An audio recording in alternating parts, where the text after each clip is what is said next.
Salut à toi, j'espère que tu vas bien et bienvenue dans ce nouvel épisode de la série sur Symblog, le blog créé de A à Z avec Symfony. Aujourd'hui, ce qu'on va faire, c'est qu'on va tout simplement commencer à créer notre première entité du coup qui va représenter notre utilisateur. Alors pourquoi faire ça maintenant? Surtout qu'on ne va pas tout faire en même temps, tout ce qui concerne les utilisateurs. Tout simplement parce que ce qui arrive après, donc par exemple les fonctionnalités pour liker un article, mettre un commentaire, répondre à un commentaire, supprimer un commentaire, tout ça on va avoir besoin d'identifier à qui appartient le commentaire, qui a liké, et pour ça on va devoir mettre en place une logique d'utilisateur dans notre application. Donc c'est pour ça que concrètement ce qu'on va mettre en place en premier ça va être l'utilisateur du coup, et également le formulaire de connexion, pour qu'on puisse du coup se connecter, et avec bien sûr le moyen de se déconnecter.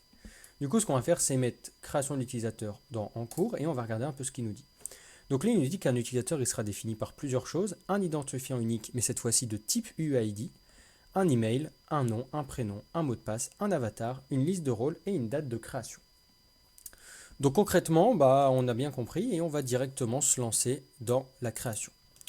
Donc concrètement, pour moi, pour créer mes entités, tu le sais déjà si tu as regardé les anciennes vidéos, j'aime bien utiliser du coup le maker. Hop, mais uniquement pour me générer mon entité et mon repository. Et ensuite, ce que je fais, c'est que je pars de ça pour travailler. Donc déjà, la première chose qu'il va nous dire, c'est, voilà, tu as un ID de base, du coup ça on est content, mais nous on veut un UID. Alors concrètement, pour avoir un UID, nous par exemple, ce qu'on peut dire ici, c'est que dans la colonne, on veut un type UID et on veut qu'il soit unique. Unique, true. Une fois qu'on a ça, concrètement, ce qu'on va vouloir, c'est une valeur générée. Donc ici, la stratégie, ça va être auto, mais nous, on va lui dire qu'on veut une stratégie custom. Et pour lui dire justement quelle stratégie custom on veut utiliser, on peut utiliser du coup une autre annotation qui s'appelle ici ORM, Custom ID Generator. Et là, il va nous demander une classe pour savoir, d'accord, tu veux une stratégie custom pour pouvoir générer ton ID, mais sur quelle classe tu veux qu'on se base? Moi, je veux que tu te bases du coup sur doctrine.uid underscore generator. Et ça, du coup, ça va nous permettre d'avoir un UID. Concrètement, une fois qu'on a fait ça, on est bon. Donc, la prochaine chose que je veux, moi, c'est un email. Donc, je mets private string email. Hop. Ensuite, je vais vouloir un last name et un first name, donc qui ne sont pas obligatoires. Donc, je peux mettre private string last name, hop, de base nulle, et private string first name, qui de base est nul. Et on va mettre ça là. Une fois qu'on a fait ça, ce qu'on va faire concrètement, c'est qu'on va mettre en place du coup le système de rôle également. Donc ici private roles, qui de base du coup on aura un role user.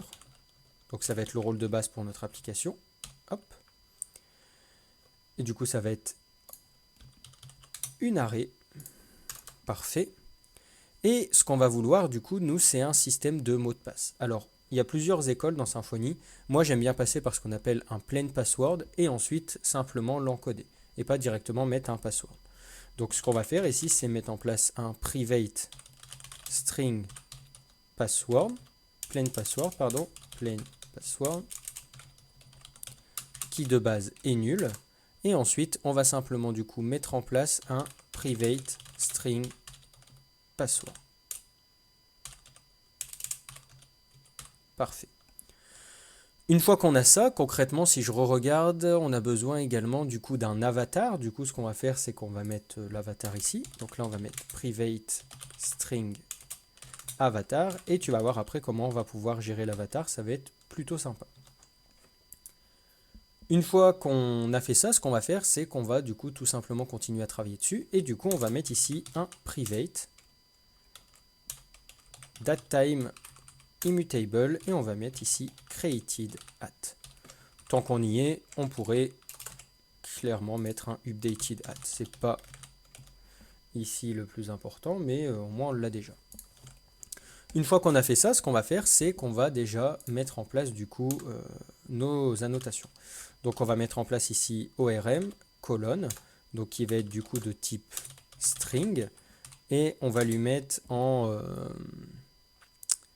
length, on peut lui mettre du coup, comme on va s'attendre nous à une URL, on peut mettre allez, on va mettre du 510. qu'on soit un peu large.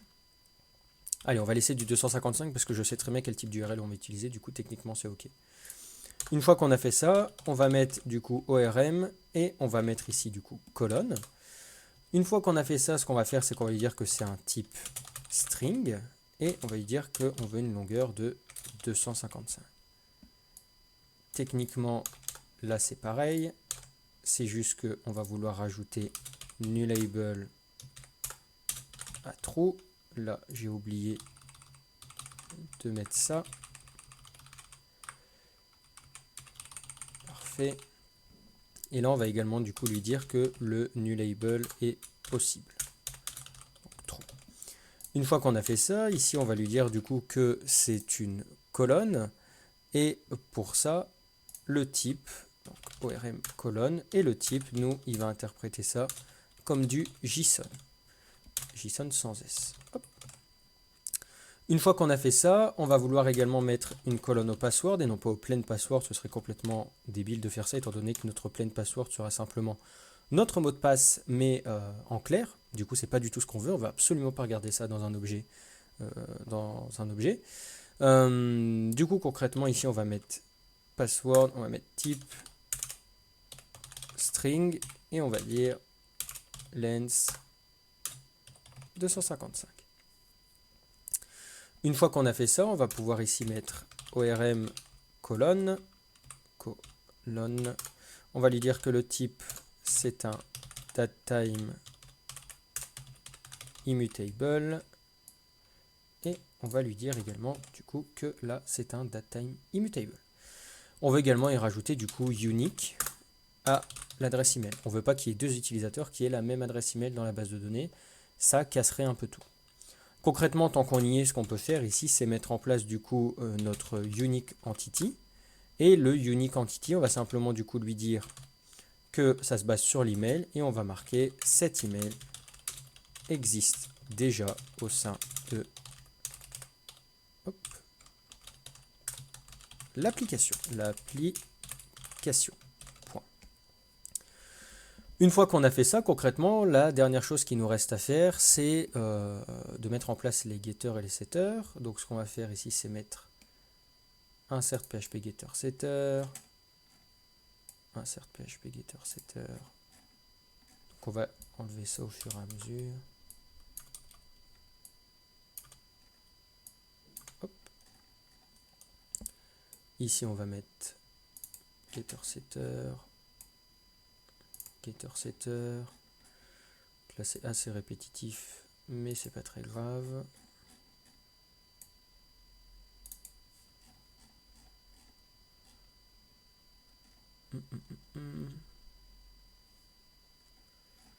Alors, où est-ce que j'en étais? Dans password. Hop. Et enfin, les deux derniers.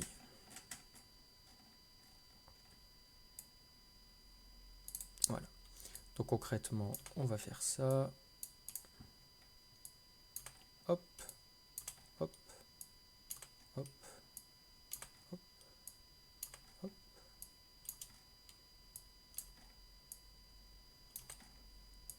Et oui, parfois c'est redondant de faire des choses, mais heureusement, c'est pas tout le temps. Alors, hop, et hop. Une fois qu'on a fait ça, on va pouvoir un petit peu travailler dessus. Alors, techniquement ici, le getID, nous on s'attend plus du coup à un int, on va s'attendre du coup à un string, étant donné que du coup que ce sera un new ID et pas un ID simple, du coup on va s'attendre ici à une string, donc on va changer ça. L'avatar, pareil, on va s'attendre du coup à un string. Ici, on va mettre self. Techniquement, le set avatar, on peut même le supprimer. Nous, on n'en aura pas spécialement besoin du coup. On verra pourquoi. Ici, on va s'attendre à un string. Ici, on va s'attendre à un self. Je vais copier-coller parce que sinon, je vais jamais bien l'écrire. Ici, string. Ici, ici c'est string ou nul.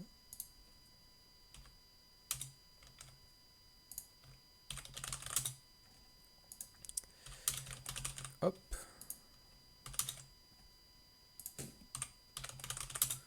Parfait. Là, on on s'attend à ça. Là, on s'attend à ça.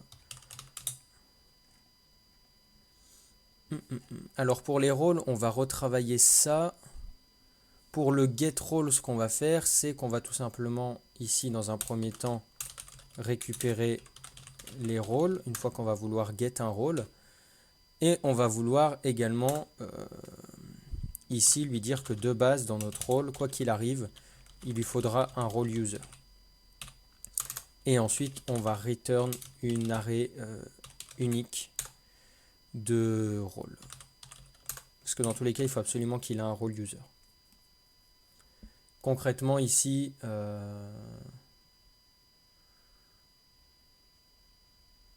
concrètement, non, ça on peut le laisser comme ça posera pas de problème. Une fois que du coup on a le get password, ça, alors le get password, il me semble qu'il peut être nul. Ouais. Donc get password, hop. Là on va mettre self, là on va mettre, hop, password. Parfait. Created at, on va mettre datetime immutable. Là, on va mettre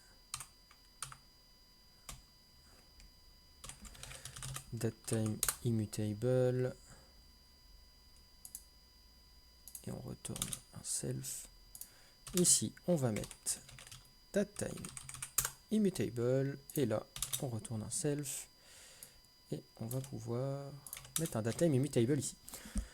Une fois qu'on a fait ça, concrètement, notre entité user, elle est OK. Mais alors, il nous manque, par contre, j'ai oublié, c'est les asserts, très important. Donc, on va aller, hop, chercher ça. Les asserts, on va aller dans post. Hop. On va même laisser post ouvert, on va copier un peu coller. On va mettre les asserts, et par exemple, ici, on va vouloir mettre ici un. Alors, un assert note blank ici, un assert note blank ici, et on va également, du coup, lui rajouter un assert email pour que on sache que ce soit un email. Ici rien, ici rien, ici un assert note blank.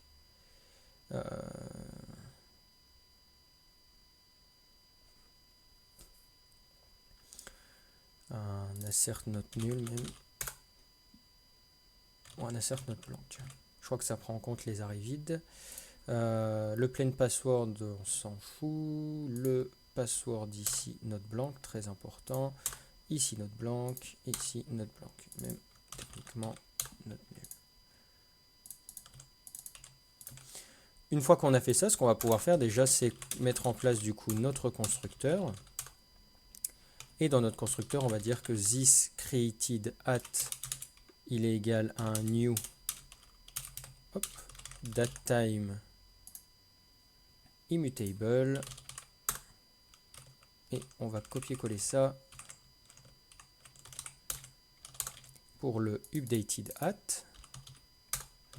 Et ce qu'on va faire, c'est qu'on va également mettre en place du coup une public function pré-update en lui disant à chaque fois que du coup d'update l'updated at à chaque fois, en mettant bien évidemment ici ORM pré-update. D'ailleurs, je crois que je l'ai mis nulle part ça, donc on va régler ça tout de suite. Updated at dans post. Si je l'ai mis là. Je l'ai mis là aussi, très bien. Bon, je pensais que je l'avais mis nulle part, mais au final, je suis plutôt consciencieux dans mon développement, je suis très heureux. Donc, une fois qu'on a fait ça, concrètement, là, le user est construit. La seule chose qu'on va devoir modifier, c'est l'avatar. Alors, pour l'avatar, ce qu'on va faire, c'est tout simplement avant un pré-persist. Donc, ce que je vais faire ici, c'est copier-coller. Je vais mettre pré-persist,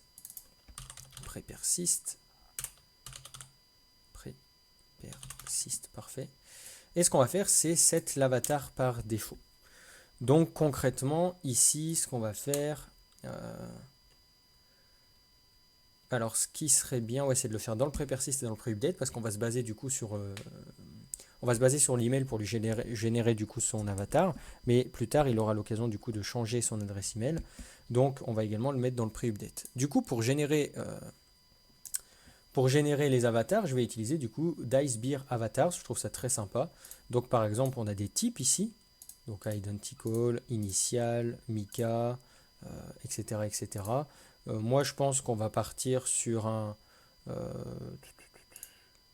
sur ça, c'est rigolo, moi j'aime bien. Hop. Et par exemple, ici, si on met une adresse mail genre ee@gmail.com, bah, il va nous générer du coup une petite image. Donc moi, je trouve ça très sympathique. Donc nous, on va se baser sur Big Ears Neutral. Et du coup, la documentation, qu'est-ce qu'elle nous dit? C'est qu'on doit simplement appeler ça. Donc ce qu'on va faire, c'est que dans prépersist, on va lui dire que this avatar, il est égal à ça.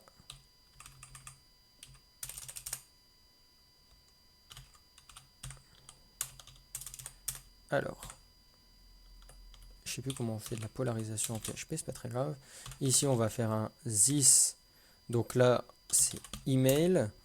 Et là, ce qu'on va faire pour le sprite, c'est on avait dit que c'était Big Ears Neutral. Donc concrètement, on va gérer les avatars comme ça. Et on va également du coup mettre ça dans le pré-update en mettant une condition.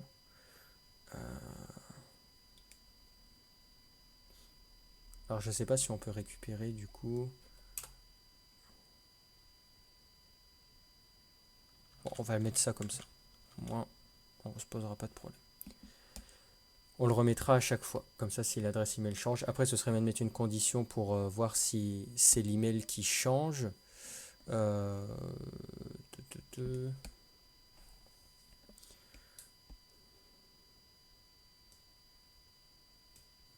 Est-ce qu'on peut se baser sur l'UID? Ce serait peut-être plus intéressant. On va reprendre la documentation. Par exemple, si je mets un type UID genre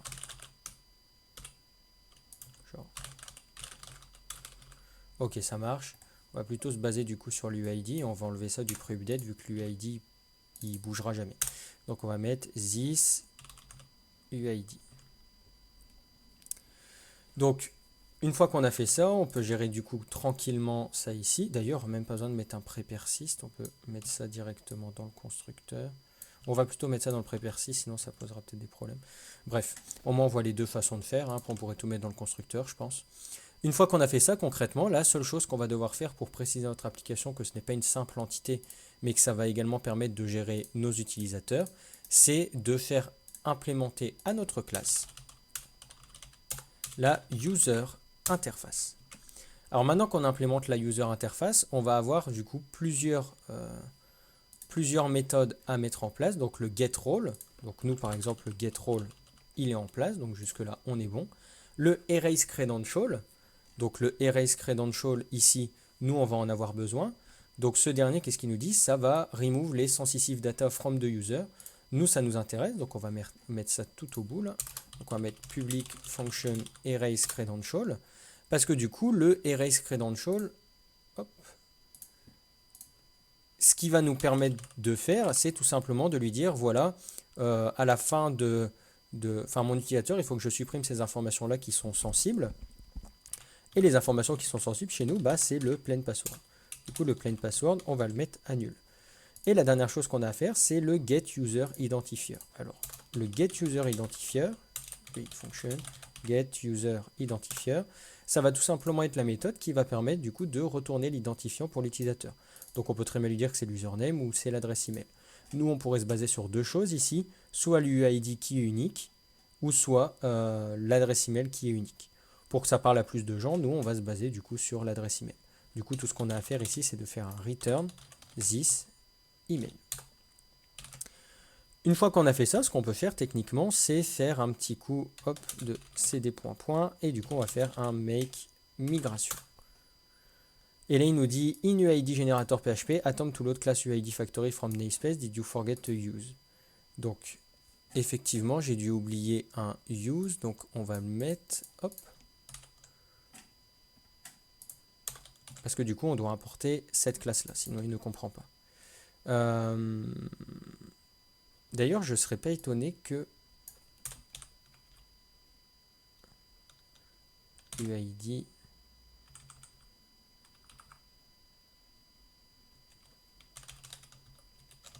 Techniquement, ça devrait fonctionner. Je trouve ça encore plus propre. Bref. Cannot instantiate custom generator. Très bien. Donc en fait, ça marche pas, c'est pas grave. On va faire ça et techniquement, ça devrait être OK. Il nous dit que non. Atom to load close UID factory from Netspace Symfony.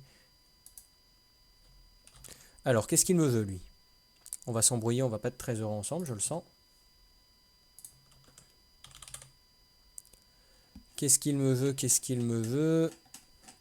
Techniquement, on est bon. Alors, c'est sûrement parce qu'on a un package qu'on n'a pas. Du coup, ce qu'on va faire, c'est qu'on va aller sur Symfony UID. On va aller sur The UID Component et effectivement, on doit installer ce petit package. Donc, ce qu'on va faire, c'est un petit docker exec. Hop, var www project. Nous, on se base du coup sur Symblog YouTube. Et on va lui dire de faire un composer require Symfony UID. Et effectivement, c'était ça, il manquait bien les deux bibliothèques pour que ça fonctionne correctement. Une fois qu'on a fait ça, ce qu'on peut faire, bon, je vais quand même réessayer avec ça, je trouve ça plus propre, on va voir si ça marche. Faire un make migration, elle me dit too few arguments pendant le construct. Très bien, donc on va essayer avec ça, on va faire un make migration, et là il me dit que c'est bon. Donc voilà, on a fait ça, on va aller voir notre migration, si on y arrive, hop. On va cliquer dessus, on va dégager ça comme à notre habitude et on va dégager ça. Une fois qu'on a fait ça, on regarde un petit peu, on a bien l'ID, binary 16, donc type UID, l'avatar, etc., etc. Concrètement, pour terminer cette vidéo, ce qu'on peut faire, c'est tout simplement de mettre en place les fixtures pour nos utilisateurs. Alors, nos fixtures pour nos utilisateurs, on va créer ici un nouveau fichier qu'on va appeler userfixtures.php. Donc, ce qu'on va faire, c'est qu'on va faire un petit copier-coller sans que personne ne le voit. Hop. On va faire un user fixtures. Et ici, on va se créer, on va dire 10 utilisateurs. On va même en créer 9. Du coup, on va se créer un nouveau user. Ici, on va appeler user. Là, ça va être user. On va lui set un email. Du coup, faker, on va lui dire de lui mettre un petit email.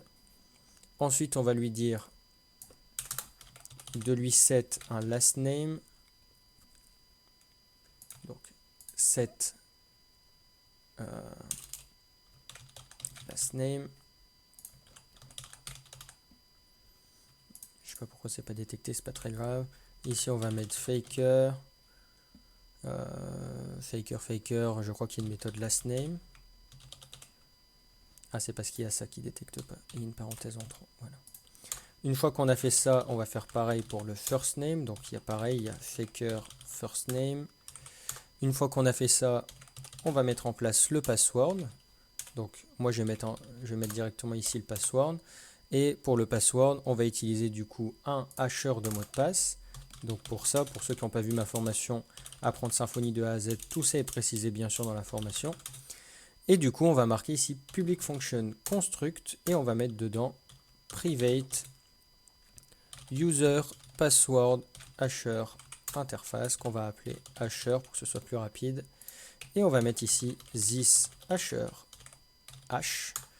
Ici, il va nous demander l'utilisateur en premier, du coup on va lui dire user.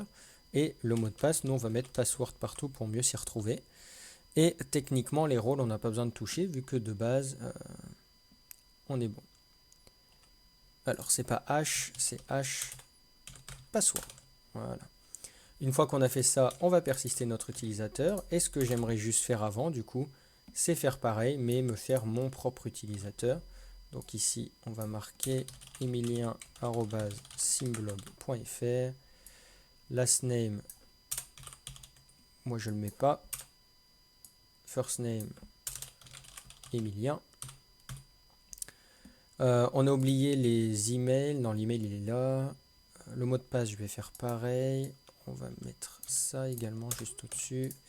On va mettre my user. Une fois qu'on a fait ça, on peut persister mon user.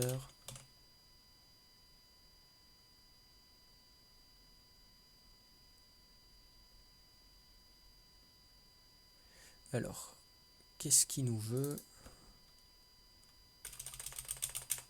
Dans hash password. il veut en premier un user. Il veut un user. Je suis un user. Hein. Et le plain password, du coup, ça c'est bon. Et du coup, pourquoi il n'est pas très content? Ah, possiblement parce qu'il faut implémenter autre chose. Alors, c'est vrai qu'il faut implémenter autre chose. C'est dans les nouvelles versions de Symfony, il me semble. Moi, j'ai pas trop l'habitude. Voilà, il faut implémenter du coup le password authenticated user interface. Voilà. Et lui va simplement du coup nous donner un get password que nous on a déjà mis en place. Du coup là ils sont contents. Une fois qu'on a fait ça, on va pouvoir flush et du coup techniquement l'avatar va se générer tout seul. Donc on va faire ici un petit coup de make migrate. Il nous dit que c'est bon et là on va faire un make database init pour qu'il génère du coup les fixtures. Là il nous dit qu'il y a un problème, que la colonne avatar ne peut pas être nulle, donc ça veut dire qu'il est détecté trop tard. Donc où est-ce que je suis? Mes entités, où sont-elles? Que font-elles? Qui sont-elles? Voilà. On va plutôt... Ah oui. Donc il lance pas ça parce que du coup, j'ai pas précisé que du coup, on était dans une entité qui avait des fonctions à lancer en fonction des différents endroits du cycle de vie. Une fois qu'on a fait ça, il me dit undefined property app entity user UUID. Donc UUID. Alors, je sais pas où il trouve UUID.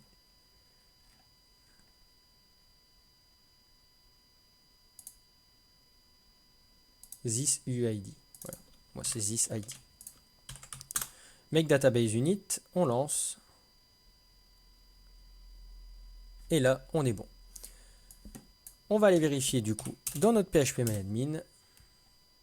Et on va aller voir notre tab user dans la partie dev, user. Et là, du coup, on a l'ID, donc un magnifique UID ici, qu'on peut même du coup télécharger en .bin. Hein, donc vraiment, on a un truc solide là. On a l'avatar, l'email, le last name, le nom, le prénom plutôt, les rôles, le password qui est encodé, du coup ça c'est super, le created at et le updated at. Pour voir si ça fonctionne bien, moi je vais aller voir directement mon avatar. Alors il ne s'est pas généré. Effectivement, on est un peu bête, enfin c'est plutôt moi qui est un peu bête, hein. C'est que je me base du coup sur l'ID, mais en me basant sur l'ID, l'ID n'est pas encore généré avant le pré-persist. Du coup, c'est un petit peu bête. Du coup, pareil, on va se mettre, tant pis, sur, l'email. C'est pas grave. J'avais pas pensé à ça, mais au moins là, j'y pense. On va voir. On va faire un F5 et là, je vais pouvoir aller voir du coup mon image et mon image jusqu'à la fin de la série. Ce sera ça. Donc parfait, on est bon. Alors j'en profite du coup pour mettre ça là, parce que du coup ça va être utile si on change d'email. Donc concrètement, on est bon pour cette vidéo. Donc un peu longue cette vidéo, elle fait déjà presque une demi-heure, mais au moins on a pu voir en détail comment construire un utilisateur pas à pas pour qu'il soit reconnu par notre application. Concrètement, c'est tout ce que je voulais te montrer. Donc si la vidéo t'a plu, n'hésite pas à liker, n'hésite pas à partager. N'hésite pas également à commenter pour laisser un avis ou tout simplement commenter si tu as une question ou tout simplement pour mettre un commentaire, peu importe. N'hésite pas également à t'abonner pour suivre la suite de la série Simblog ou tout simplement pour suivre la suite des aventures de la chaîne YouTube. Je te dis à la prochaine dans la prochaine vidéo et on verra ensemble rapidement du coup comment gérer la sécurité au sein de Symfony, même si j'ai déjà abordé ce sujet sur ma chaîne, et également mettra en place le formulaire de connexion. Salut! Salut à toi, j'espère que tu vas bien et bienvenue dans ce nouvel épisode de la série sur Simblog, le blog créé de A à Z avec Symfony. Aujourd'hui, ce qu'on va faire, c'est qu'on va tout simplement continuer dans la mise en place de notre système de connexion et plus globalement dans la mise en place de la sécurité au sein de Symfony avec tout ce qui est mise en place d'utilisateurs. Alors dans le dernier épisode, ce qu'on avait fait, je te remonte rapidement, c'est qu'on avait tout simplement créé une entité user, donc pas une entité basique, mais plutôt une entité user. D'ailleurs, je supprime ça, ça ne sert à rien. Hop. Donc pas une entité user basique, vu que cette entité user est reconnue entre guillemets officiellement par mon application comme étant une entité qui va pouvoir servir à tout ce qui est authentification, notamment via tout ce qui est l'implémentation de la user interface par exemple, ou même du password authenticated user interface qui permet notamment de récupérer le mot de passe, ce genre de choses. Donc globalement ici, ce qu'on a fait lors de la dernière vidéo, c'est qu'on a tout simplement créé un utilisateur qui va pouvoir servir à la connexion de notre application. Mais pour l'instant, rien n'a été fait au niveau de l'authentification. En effet, il y a des choses à faire au niveau de Symfony pour lui préciser qu'on va devoir authentifier des users. Et c'est du coup ce qu'on va faire aujourd'hui. Donc concrètement, la sécurité au sein de Symfony, il y a plusieurs choses à savoir. Donc déjà, la première chose qu'il faut savoir, c'est qu'il y a un bundle security à part entière, mais qu'il est installé de base lorsqu'on a installé le projet au tout début. Et on se retrouve du coup avec un security.yml. Alors dans security.yml, du coup on a security. Ici, on va laisser un petit peu le côté test de côté. Pour faire simple, le hash de mot de passe en test va être beaucoup plus simple pour que les tests se déroulent plus vite, tout simplement.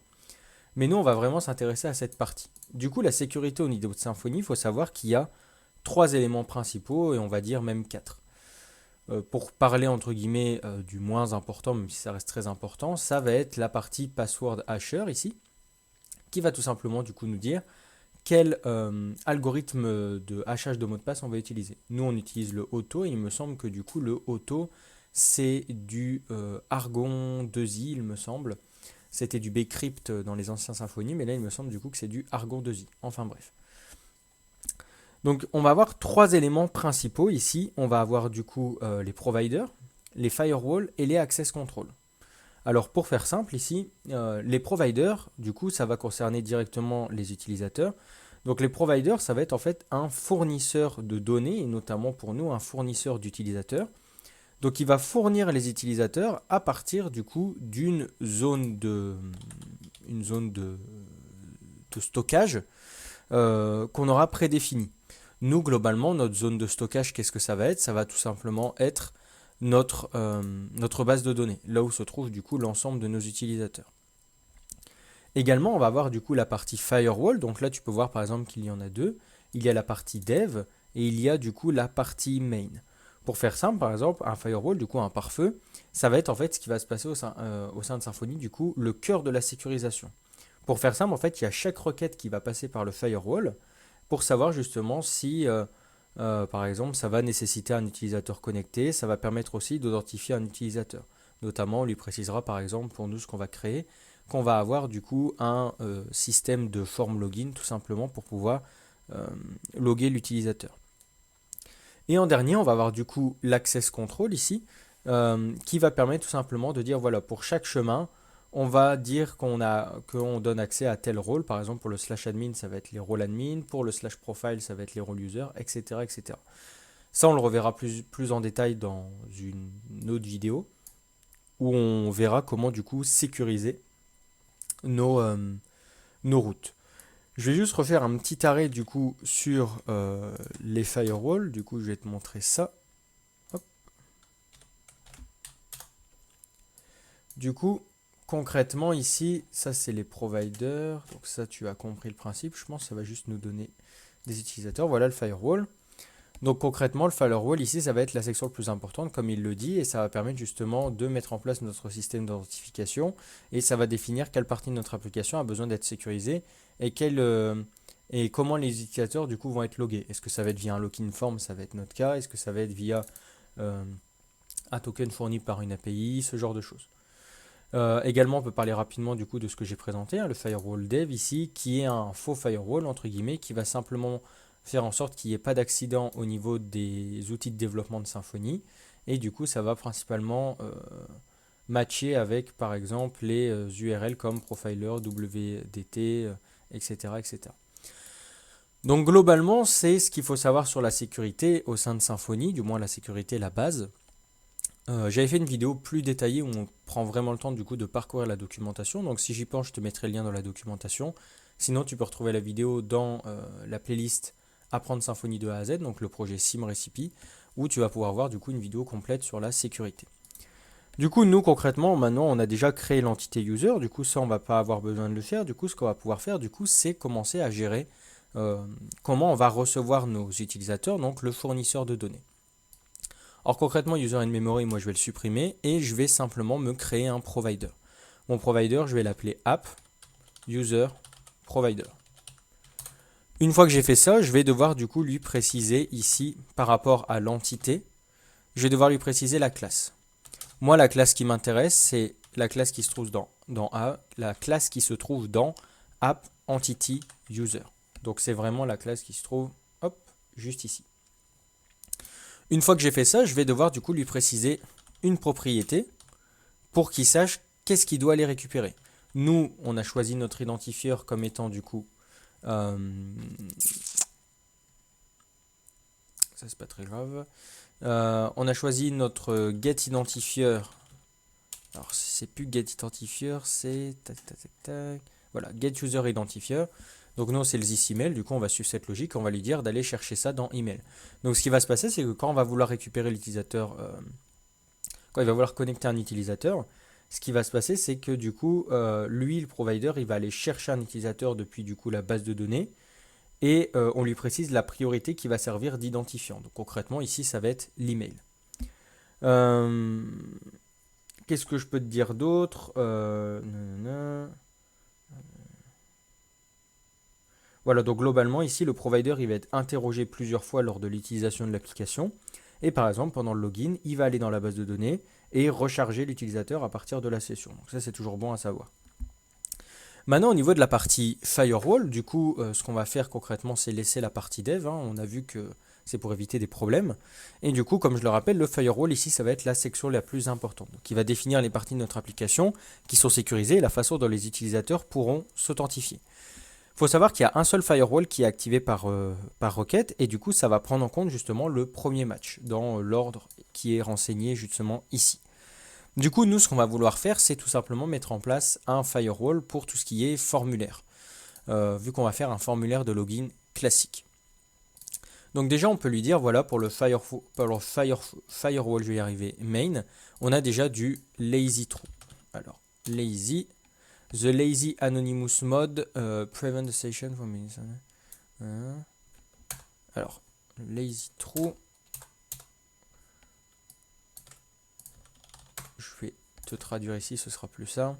Donc le mode anonyme paresseux, entre guillemets, donc le lazy mode, empêche le démarrage de la session s'il n'y a pas besoin d'autorisation, c'est-à-dire de vérification explicite d'un privilège utilisateur. Ceci est important pour que les requêtes puissent être mises en cache. Donc globalement, hop, désolé pour la notification. Donc globalement, c'est à ça que ça va servir du coup le lazy true. Donc ça, on va le laisser. Une fois qu'on a fait ça, ce qu'on peut faire, c'est du coup, comme je l'ai dit, préciser le provider. Moi, mon provider, il s'appelle AppUserProvider. Du coup, on sait que le firewall main, comme provider, il va utiliser du coup le AppUserProvider. Une fois qu'on a fait ça, concrètement, ce qu'on va devoir dire, c'est s'il y a par exemple un custom authenticator. Nous, on pourrait mettre en place un custom authenticator, mais on va plutôt voir ça plus tard.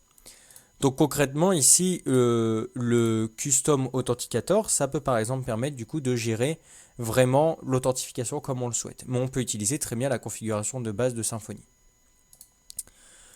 Une fois qu'on a fait ça, concrètement, ce qu'on va pouvoir faire, c'est tout simplement renseigner les différentes options que l'on a pour pouvoir tout simplement créer du coup notre sécurité.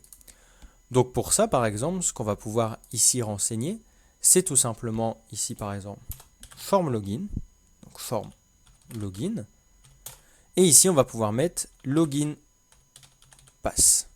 Donc ça concrètement, si je reprends la documentation, par exemple, hop, ici, on peut voir du coup que lui il a un firewall main, donc comme moi, main juste ici, et il a par exemple form login et il va renseigner login pass et check pass. Donc nous on va simplement copier-coller ce qu'il fait, juste ici. Voilà, on va bien réindenter correctement. Donc là, on est bien sur du app_login. Moi, ce que je vais faire, c'est que je vais mettre ici security.login. Vu qu'on va se créer un petit contrôleur security. Security.login et security.login. Et une fois qu'on a fait ça, concrètement, c'est tout ce qui va nous permettre de gérer la sécurité au sein de Symfony. Alors concrètement, une fois qu'on a fait ça, ce qu'on va pouvoir faire, c'est tout simplement aller dans le contrôleur et se créer par exemple un fichier securitycontroller.php. Une fois qu'on a fait ça, on peut ici mettre en place le contrôleur, donc on va mettre app_controller. On va lui dire que la classe securityController et qu'elle extend le abstract_controller. Une fois qu'on a fait ça, ce qu'on peut faire, c'est se créer un petit contrôleur qu'on va appeler login. Et ce contrôleur, on va simplement du coup lui dire qu'il va avoir en return une réponse de HTTP Foundation toujours. Et ce qu'on va pouvoir lui dire, c'est de return this render. Alors, je regarde vite fait quelque chose, voilà. Donc, on va avoir ici this render. Et ici, on va lui dire par exemple pages security login.html.tweet. Une fois qu'on a fait ça, concrètement, on peut mettre ici un point virgule. Et techniquement, en fait, c'est tout ce dont Symfony va avoir besoin pour gérer l'authentification. Donc concrètement, moi, je vais mettre la route juste ici. Et la route, ça va être connexion. Et on va l'appeler du coup en name ce qu'on avait mis, à savoir security.login. Donc ce qu'on a renseigné concrètement juste ici. Security.login. Et en méthode, je vais mettre à la fois du get, on va y arriver, du get, et du post, vu qu'on soumettra le formulaire en question. Si je vais sur mon application et que je vais du coup sur slash connexion, bah ici du coup il va me dire qu'il ne trouve pas le template. Donc on va résoudre ça. Et ce qu'on va faire, c'est qu'on va pouvoir aller dans template, pages, ici on va se créer un dossier security. Dedans on va créer un dossier, on va créer un fichier, pardon, login.html html.twig. On va faire un petit extend de base.html.twig. On va lui dire qu'on veut prendre le bloc title et que nous, ça va être marqué connexion. Et ensuite, on va mettre en place le bloc body. Et on va reprendre du coup, par exemple, un simple H1 où on va mettre connexion. Si je vais sur la page, je fais un F5, on a bien connexion juste ici. Donc concrètement, maintenant qu'on a mis tout ça en place, ce qu'on va vouloir faire, c'est mettre en place le formulaire de connexion. Et du coup, c'est ce qu'on va voir dans la prochaine vidéo. Je préfère faire ça en deux vidéos parce que là, ça va vraiment être plus du coup du théorique, comment fonctionne la sécurité, mettre en place simplement tout ce qu'il faut dans le security.yaml. Et du coup, on verra ça dans la deuxième partie pour mettre en place le formulaire de connexion. C'est un petit peu une vidéo scindée en deux pour que ce ne soit pas trop long. Donc concrètement, j'espère que cette vidéo t'a plu. N'hésite pas à aller voir la vidéo que je t'ai dit justement dans mon autre playlist, Apprendre Symfony de A à Z, pour en savoir plus sur la sécurité. C'est la même chose clairement qu'il a dit, il n'y a pas 46 façons de fonctionner, mais c'est plus expliqué et je prends bien plus mon temps. Donc globalement, j'espère que cette vidéo t'a plu. N'hésite pas à la liker, n'hésite pas à la partager. N'hésite pas également à me laisser un commentaire ou un avis sous cette vidéo. Et n'hésite pas à t'abonner pour suivre la suite de la série Simblog ou tout simplement pour suivre les aventures de la chaîne YouTube. Moi je te dis à la prochaine dans la prochaine vidéo et on verra ensemble du coup comment mettre en place le formulaire de connexion et du coup comment mettre en place une authentification au sein de Symfony. Salut! Salut à toi, j'espère que tu vas bien et bienvenue dans cette nouvelle vidéo de la série sur Simblog, le blog créé de A à Z avec Symfony. Aujourd'hui, ce qu'on va voir, c'est qu'on va tout simplement voir comment mettre en place le formulaire de connexion au sein de notre application pour pouvoir gérer du coup l'authentification. Pour ceux qui n'ont pas vu du coup la dernière vidéo, je vous conseille justement d'aller la voir, ça va être super important parce que la dernière vidéo va te perdre du coup avec cette vidéo. Pour faire rapidement, pour faire simple du coup, dans la dernière vidéo, ce qu'on avait vu, c'est tout simplement comment mettre en place les bases de la sécurité au sein de Symfony, et notamment du coup ce qui se passe au sein du security.yaml, que ce soit au niveau des providers ou des firewalls par exemple. On avait également du coup créé notre security controller qui va nous permettre uniquement de rendre notre formulaire du coup que l'on va créer aujourd'hui. Donc concrètement, on ne va pas parler encore plus de théorie, on l'a déjà fait assez dans la dernière vidéo, et ce qu'on va faire, c'est qu'on va tout simplement mettre en place notre formulaire de connexion.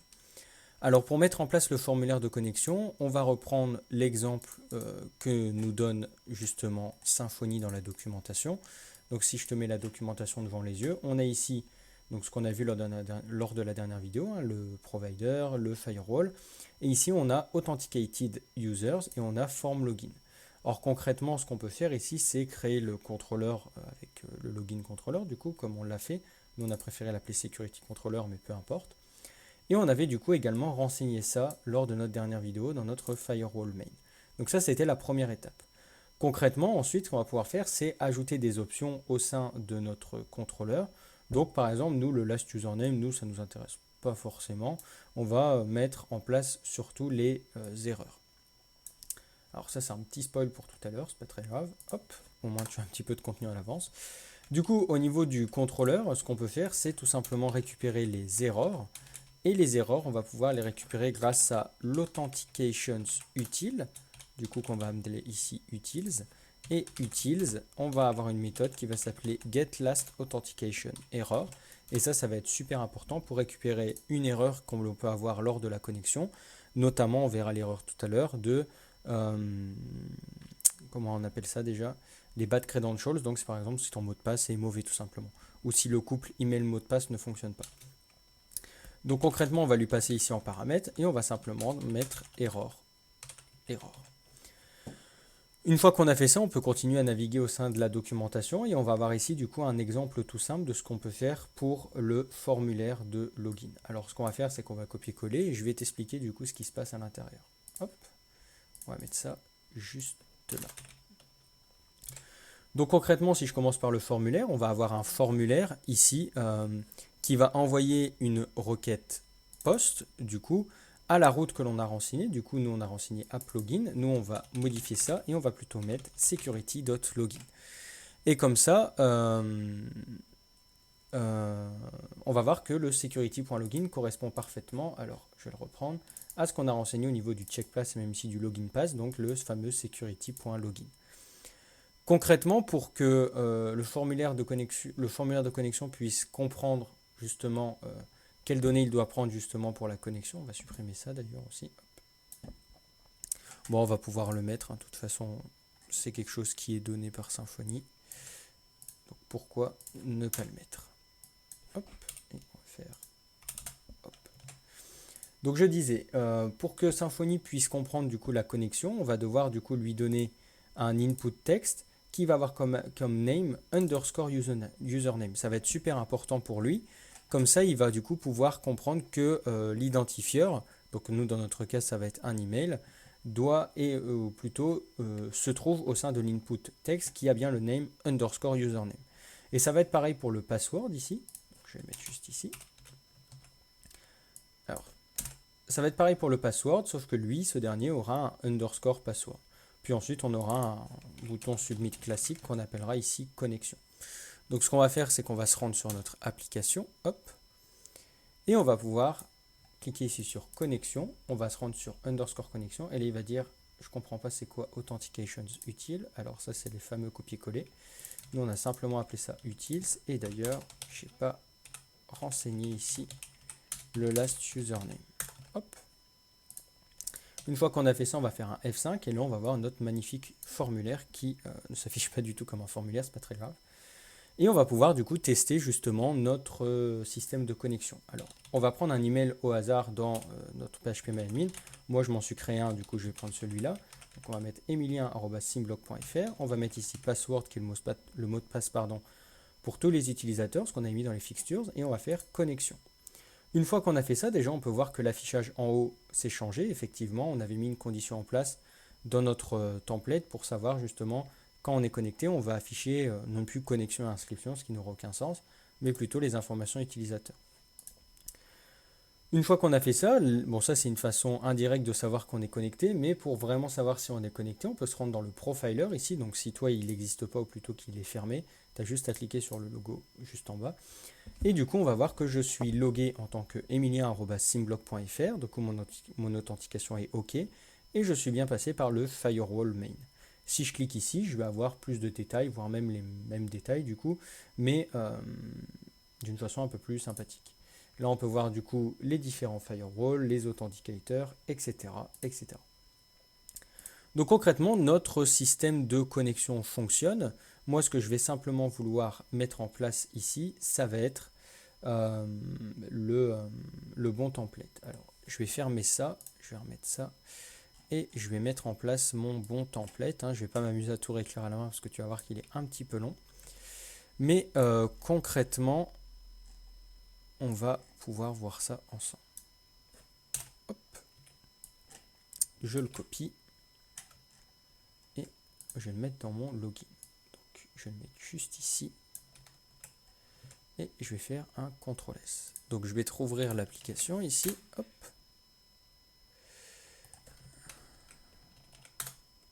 Dans une navigation privée pour qu'on soit déconnecté. Plutôt qu'on ait une nouvelle session. On va aller sur connexion et là du coup on va voir que on a cet affichage là. Concrètement, moi je vais supprimer mon H1, hop, juste ici, et je vais faire un petit F5. Donc là il y a le OR, on mettra en place un affichage spécial. Par exemple, de base il y avait ces différents affichages là. Mais nous on va pas s'amuser à mettre en place, bon c'est juste en dessous mais bref t'as compris, on va pas s'amuser à mettre en place des connexions avec Facebook et Twitter, mais plutôt une connexion avec Google, et potentiellement on pourra voir pour mettre en place une connexion avec GitHub. Donc moi je vais supprimer ça pour l'instant. Une fois qu'on a fait ça, ce qu'on peut faire c'est tout simplement tester si notre formulaire fonctionne correctement, le nouveau formulaire qu'on a mis en place. Donc ici je vais mettre en place emilien@simblog.fr et je vais mettre password. Ça c'est bon, et du coup la dernière chose que je vais te montrer avant de conclure cette vidéo, ça va être simplement du coup les erreurs. Donc pour ça, on peut regarder ici et on voit qu'on a bien mis déjà de base if error et il va nous afficher les erreurs. Donc il nous vient bien sûr de utils get last authentication error. Du coup il va simplement prendre les erreurs de la dernière tentative de connexion. Donc on va retourner dessus, et ce qu'on peut faire par exemple, aller sur connexion et mettre en place ici emily@simblog.fr et mettre password. Si je mets ça, il va nous dire que de toute façon les credentials sont invalides et du coup c'est pas bon du tout. Si je mets ici mon bon email mais que je me trompe de mot de passe, il va me ressortir la même erreur. Concrètement, on rendra ça joli plus tard lorsqu'on verra justement comment mettre en place du coup des flash messages. Parce que là la situation se prête pas trop à ça du coup je trouve, vu que c'est pas vraiment un flash message. Mais plutôt, enfin bref, on verra ça au moment voulu. Donc concrètement ici on peut voir que le formulaire fonctionne plutôt bien, et si tu as remarqué, on va retourner sur l'application, je l'ai fermé un peu vite, juste ici on va pouvoir, alors non c'est pas dans cette vue là, je te spoil un peu en avance, mais du coup on va s'arrêter là, sinon je vais te spoil trop, ce sera peut-être un petit peu dommage. Donc concrètement, c'était tout ce que je voulais te montrer dans cette vidéo. Donc j'espère que cette vidéo t'a plu. N'hésite pas à la liker, justement si elle t'a plu. N'hésite pas également à la partager.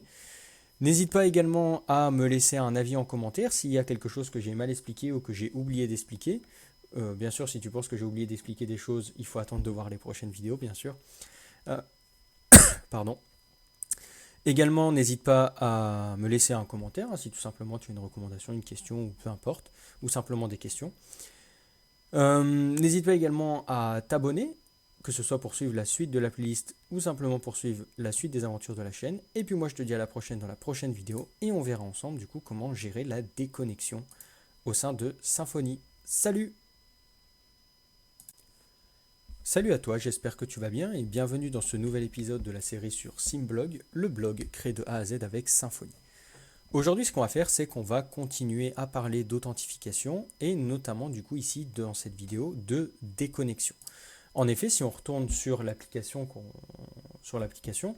par rapport à ce qu'on avait fait dans la dernière vidéo, on peut voir qu'actuellement je suis connecté en tant que emilien@simblog.fr, du coup c'est plutôt cool, mais pour l'instant j'ai aucun moyen de me déconnecter. Et c'est justement ce qu'on va voir du coup dans cette vidéo. Alors pour gérer la déconnexion au sein de Symfony, on va se rendre à nouveau dans notre security.yaml et ce qu'on va faire, c'est qu'on va mettre ici logout et qu'on va simplement lui dire, voilà, le pass pour ce logout, ça va être security.logout. Une fois qu'on a fait ça, la logique impose que l'on veut créer du coup un contrôleur, donc on va l'appeler public function logout. Donc logout cette fois-ci ne va rien retourner. Et on va simplement lui dire nothing to do here. 3 petits points. Parce que concrètement, le logout va être géré de A à Z avec Symfony. On peut également du coup mettre en place la notation route pour qu'il sache du coup que lorsque le security.yaml, on va faire appel au logout, il sait qu'il doit aller du coup dans cette route, mais cette route n'existe pas encore. Donc on va relier justement la route au contrôleur comme on le fait d'habitude. Et pour ça, on va lui donner du coup comme URL déconnexion, avec 2 N c'est mieux, Et comme name, on va lui donner du coup security.logout.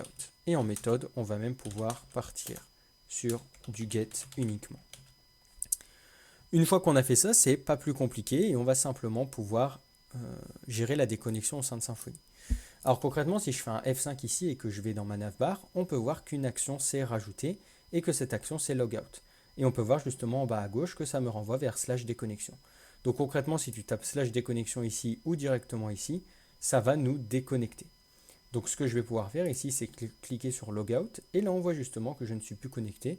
Et d'ailleurs, mon affichage a changé juste ici. Alors ce qui va être intéressant, je vais me reconnecter rapidement, c'est de pouvoir mettre justement une petite condition juste ici, en disant par exemple déconnexion. Donc on va aller ici dans mon header. Hop. Voilà. Ah merde, je ne peux pas cliquer hop, juste ici, c'est pas grave, on va y aller à la main. On va mettre header et là je vais mettre action. Alors où est-ce qu'il est action? Voilà. Et là ce que je peux faire, c'est tout simplement mettre pass security.logout. Et on va mettre ici déconnexion. Concrètement, si je fais un F5, on va se retrouver ici avec, alors ça n'a pas l'air d'être le bon, action, voilà, ça doit être celui-là. Il doit y avoir des affichages différents en fonction du mobile. Donc ce qu'on va faire, c'est tout simplement mettre ici pass et on va mettre security.logout et on va mettre ici déconnexion. Concrètement, si je fais un F5, j'ai ici déconnexion. Si je clique, je suis déconnecté.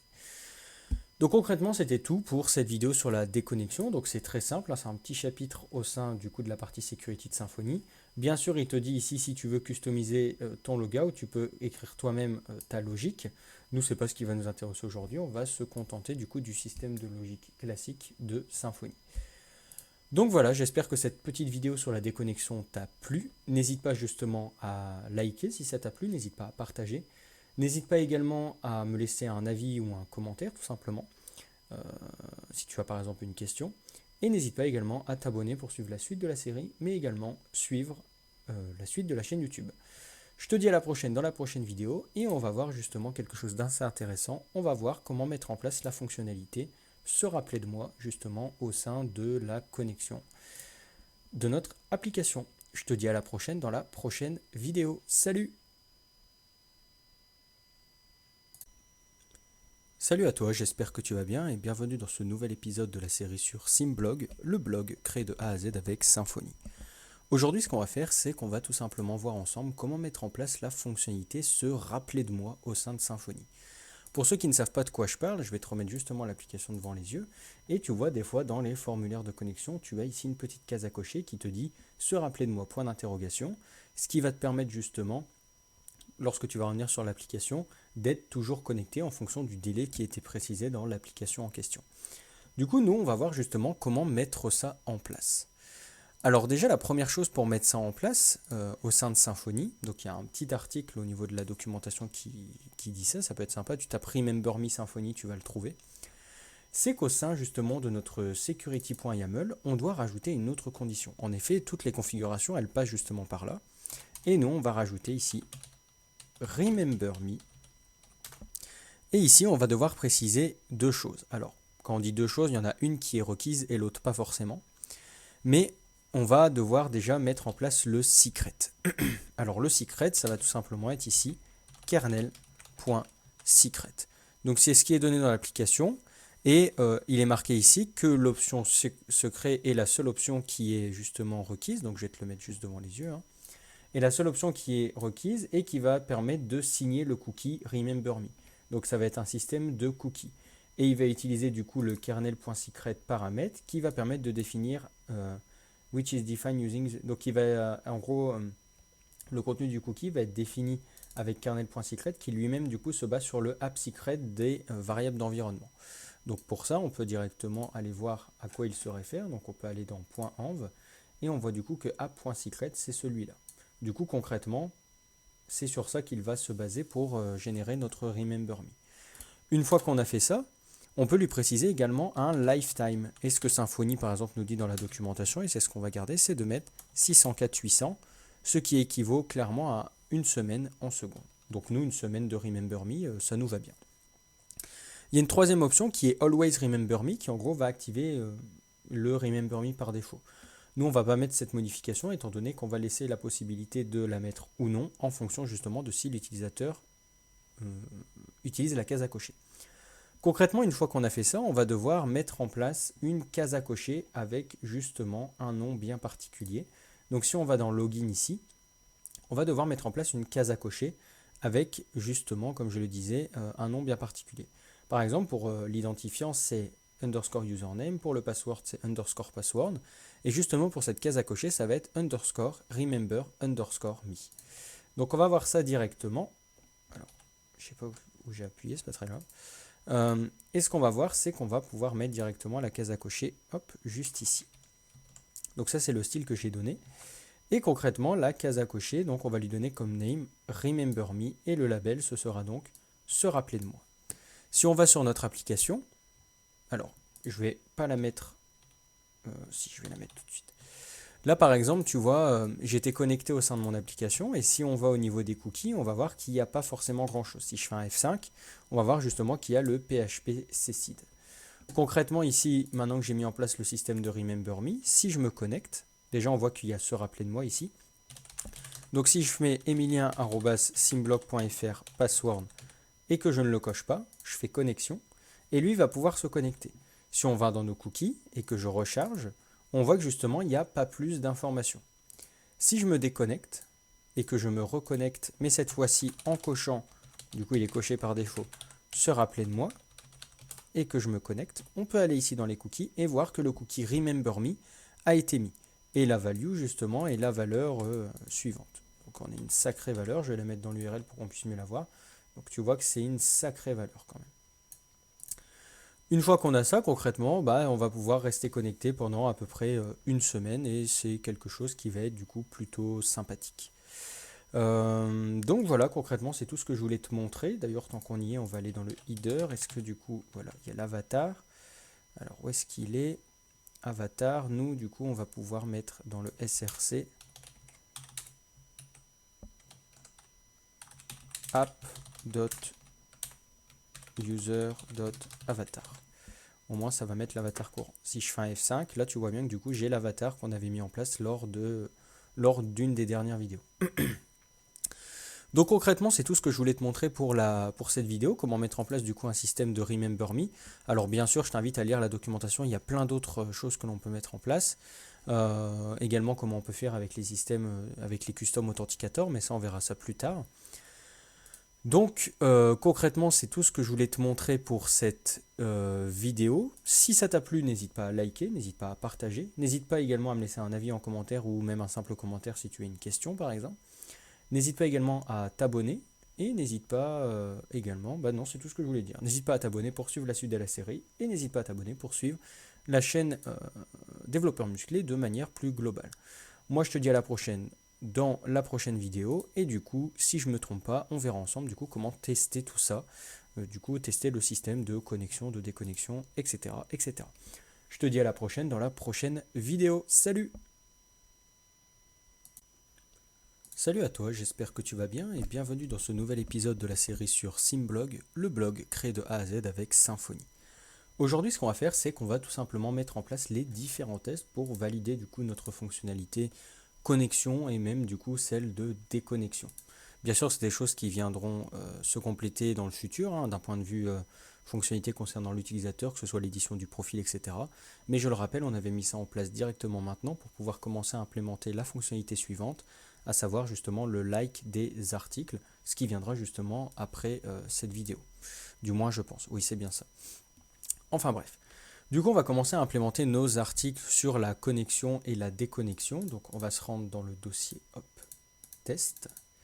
Je vais aller dans Functional et je vais créer ici un nouveau dossier que je vais appeler Security. Dans Security, je vais créer du coup un login test.php et je vais commencer à travailler dedans.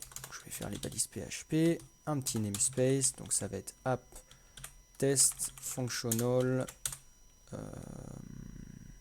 security, classe, et je vais marquer ici login test extends web test case. Une fois que j'ai ça, je vais pouvoir créer mon premier test, et mon premier test, ça va être justement de tester que le système de login fonctionne correctement. Donc pour ça, on va prendre un utilisateur qu'on connaît, mais avant ça, on va commencer à travailler. Donc on va créer ici le client, donc avec la méthode static create client. Une fois qu'on a fait ça, on va récupérer l'URL générateur pour faire quelque chose de propre. Donc pour ça, on va utiliser justement le client. On va récupérer ici le container, et du container, on va récupérer justement le routeur. On va préciser ici que c'est du coup l'URL générateur interface. Hop. Et on va continuer à travailler. Donc là, ce que je vais faire, c'est que je vais faire une request, et du coup, je vais tout simplement créer un crawler qui va récupérer du coup la réponse de cette requête. Et la requête, on va la faire, du coup, ça va être client request. Donc cette requête, justement, hop, on va utiliser la méthode get, et on va simplement utiliser l'URL générateur interface qui va du coup nous générer l'URL pour la route. C'était security.login. Une fois qu'on a ça, concrètement, ce qu'on va faire, c'est qu'on va simplement remplir le formulaire de la page. Donc on va simplement ici s'attendre à avoir un crawler. Et du coup, le crawler, on va lui dire de filter, et on va filter par rapport du coup au formulaire. Donc comment il s'appelle? Du coup, nous, ça va être name et login. Une fois qu'on a ça, on a récupéré le formulaire, et on va simplement du coup pouvoir le remplir. Pour remplir le formulaire, je rappelle, on doit se baser sur le nom des éléments. Nous, on en a deux. On a username et on a... Alors, je vais juste regarder quelque chose.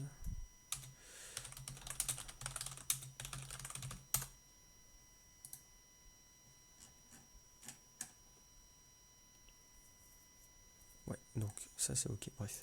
Du coup, on va utiliser mon utilisateur, donc emilien@simblog.fr, et en mot de passe, on va mettre ici password, et ça va être du coup, sans surprise, password.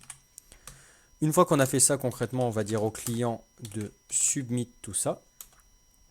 Donc submit le form. Et techniquement, on va s'attendre à ce que la réponse, alors this assert response is successful. Et on va dire this assert response statut code same, et nous du coup on va s'attendre à du HTTP OK. Alors je suis pas sûr que c'est du HTTP OK, je vais regarder rapidement parce que c'est une redirection au final. Hein. On va regarder des connexions, connexion. Donc je suis en train de tester le formulaire de connexion sur mon deuxième écran. Alors moi il me dit que c'est... Voilà. Donc il me dit que c'est une 200, mais du coup que c'est une reconnexion. Du coup, nous, on va s'attendre à ça. Du coup, on va mettre HTTP direct. Alors, je sais jamais. Je crois que c'est de la 302 HTTP found. Voilà, c'est ça le nom. Je m'en souviens jamais. Donc, on va mettre ici que c'est du HTTP found. Ensuite, on va lui dire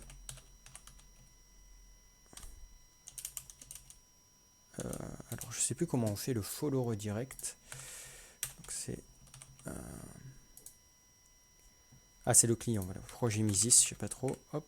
Donc on va dire au client de follow le redirect. Et du coup, ensuite, on va s'attendre à avoir la route blog, non, post.index. Et on va quand même revérifier que tout est OK, en précisant ici que nous, on s'attend à du HTTP OK. Une fois qu'on a fait ça, on peut enchaîner directement sur notre deuxième test ici. Donc, public function, on va mettre ici test login with bad credentials.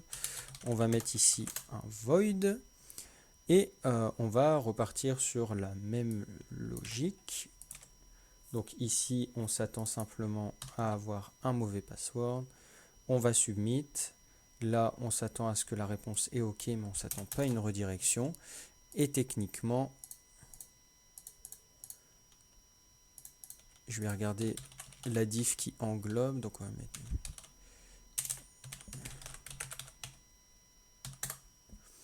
Et la diff qui englobe l'erreur pour l'instant, elle n'a pas de nom, donc on va lui en donner un.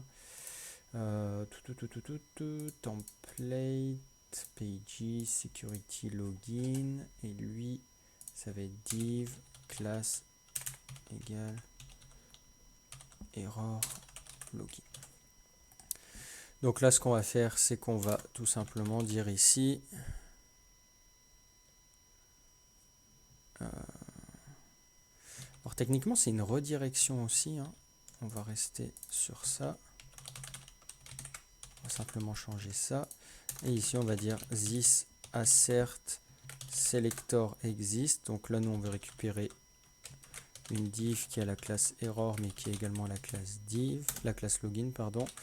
Et on va du coup aussi faire un assert selector text contain.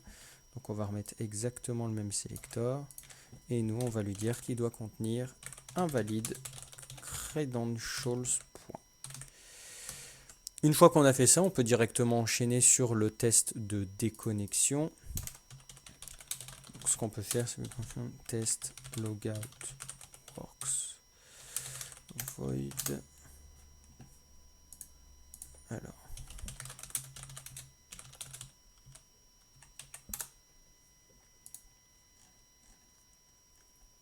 Alors, pour loguer un user avec Symfony sans passer par le formulaire, ce qu'on peut faire justement du coup, c'est créer un client, au moins comme d'habitude. Et tout ce qu'on a à faire, c'est récupérer du coup le user repository. Donc user repository est égal à client get container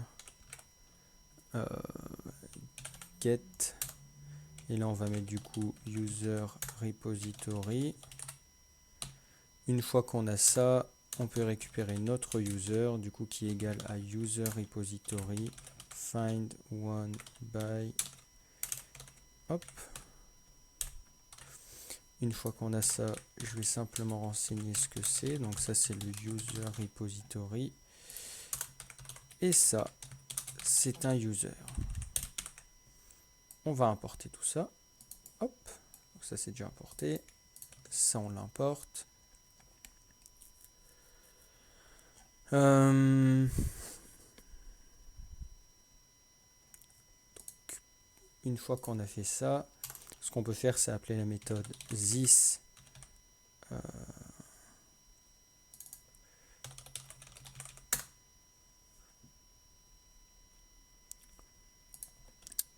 login user. Alors c'est client, pardon, client login user. On va lui donner l'utilisateur.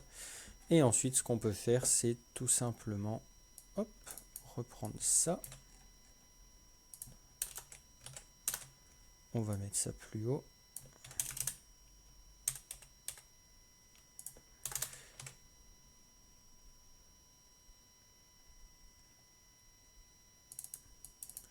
Donc là, on va lui dire de nous faire un get sur security logout. Et techniquement, on va copier ça. Techniquement, on va s'attendre du coup à une réponse successful. On va s'attendre à un HTTP found. On va s'attendre à un redirect. Et nous, il va nous rediriger vers la page d'accueil, donc post.index. Et on va vérifier si tout est bon. Pour vérifier que nos tests fonctionnent, on va faire un petit make test ici. Et on va voir si ce que j'ai fait fonctionne. Donc là, il me dit qu'il y a 3 erreurs. Alors le logout, alors il n'y a rien qui fonctionne. C'est pas très grave. Donc là, il me dit fail asserting in the response is successful. HTTP 302 found. Redirecting. Alors login test 33. Alors 33.